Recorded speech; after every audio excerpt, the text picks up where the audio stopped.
Hem dünün bir rivayet okudum. Yeng da teoren. Şon şu sahabe-i kiram radıyallahu anhum Peygamber Aleyhisselam yaralları Mektebe Nebi Huda Aleyhisselam'da şöyle bir ham terbiyet bolupdur. Şöyle korkuyallamıştı keoren. Ne biden korkuyalar? Men münafık olamayın.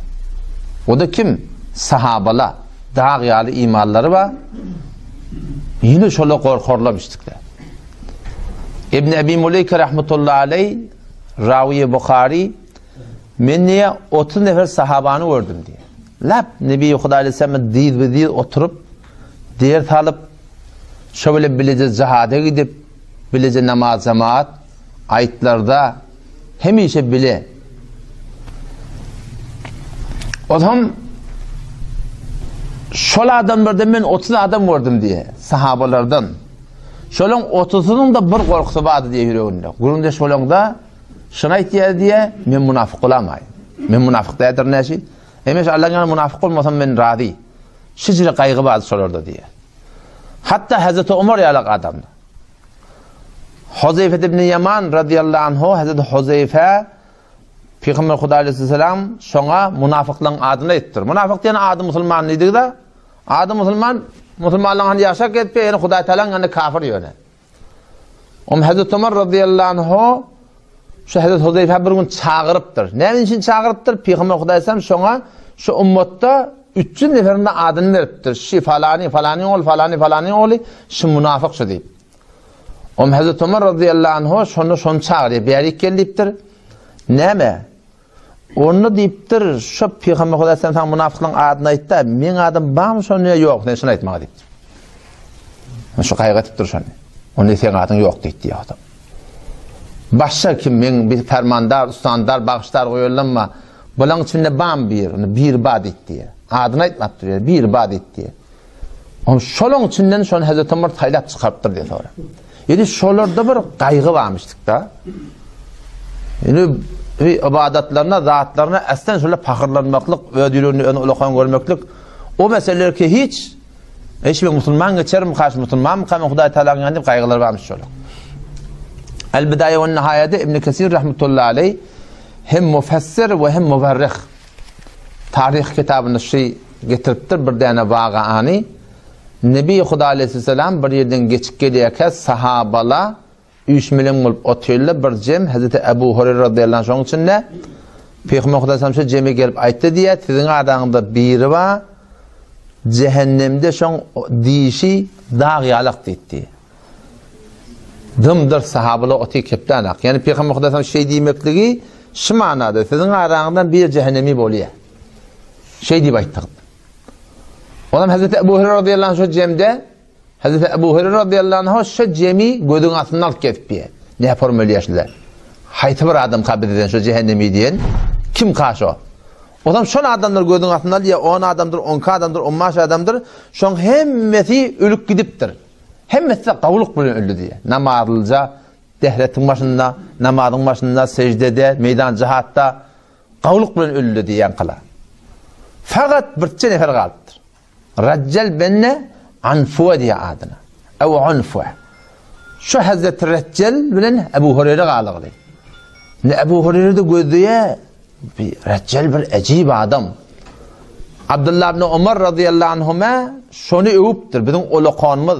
Hafız-ı Kur'an'mıştık. Ehli ilmi, ehli fezilmiştik öyle. Teheccüd gozarmıştık. Gödüğü açtımıştık. Ebu Hureyre için tepkip bila bizir adam men adacak mıka men yadacak mıka deyip ödüne getip ta ki Nebi Huda Aleyhisselam dünyadan gittiye o sonra Muselime Kezzab Benu Hanife diyen tayfadan iddiayı nübüvvet ettiye yalanla men peygamber deyip 3 nefer iddiayı peygamberçilik ettiye sonra bir denana ikili erkek adam birisi Muselime Kezzab biri Esved Anasi başka bir denana. Otam şonna Hazreti Siddiq radıyallahu anhu yankı Reccal benne Anfuwani çünkü şol Muselime Kezzab'ın tayfasındanmıştık. Şolunu bir cemaat ben iveriye barfen şol öz qawmun bilen gurrun et. Oşun gomrahiyetinden milletin necat ver. Ten her namıtı öz qawmun, öz milletin adamı, öz toqmu diyicinden ten kepine qavgulu atar diyen gurrun şonu verdi diye. Ten git gurrun açıla verin. O ham beylek baranna Musaylime kezzap hak yalanını men peygamber deyip beren men evinden çıkıp men karşı alıp telik edip hormat edip attan düşürüp o zaman böyle oturuşup meni cildine girdi diye adam. O ham gıdıl pişnat verdi yani falanca kilo gıdıl falanca pul hükümetimin yardım tanga beredi. Öyle bir kefayet etti. Neme? Ondan sen ayet Muhammed Aleyhisselam aytti ki Musaylimiye de nübüvvette sehmi ba. Şu da men peygamber deyip şu da yalanını ne? Şun hakkında da aydan kep ba. Sen şu kefa ayet deyip aytti. Ham şondan niye? Bardı diye yararların yanına bir tavar sahaba, bir tavar tabi'i şolan arasına barıp hava men peygamberden bir eşten görürüm ma şu Musaylime de şu nübüvvette mi sehma deyimer mi? Ne kadar adam murtet boldu diye. Yani şu bir mantığın ulukon takdiri bir hak diyene ne kadar kömekçi oluyor. Başka kim bilir falan takdir etti. O bir hakka na hak deyde ne kadar şol hakkı yeri vurmakına sebep oluyor. Şu ulukon takdir etti diye. O da ulukon sahaban biri Peygamber Aleyhisselam yanına gelen adam. Bu da ehli ilmi, fazla daniş, teheccüd güzar, hafızı Kur'an.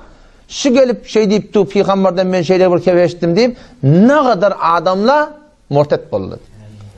40 bin nefere vardır tanış ol. Musaylime kezzabın. Ta ki sonram Hazreti Sıddık radıyallahu anh Hazreti Halid'i veriye. O için Hazreti Behşi'de başı leşkerin. Hafızanı Kur'an'ma bir acayip bir mereke oluyor. Vuruşuyorlar, ünçek idik aytıyorlar. Yamaşan dofuluyorlar. Hulata Musaylime kezzabı Hazreti Behşi radıyallahu anh öldürüyor. O reccelle şu tadı öldürüyor. Tamamla tarımar oluyorlar. Yani o da şibir yeni problem yaptı. Ha, ahir vakti biliyor musun?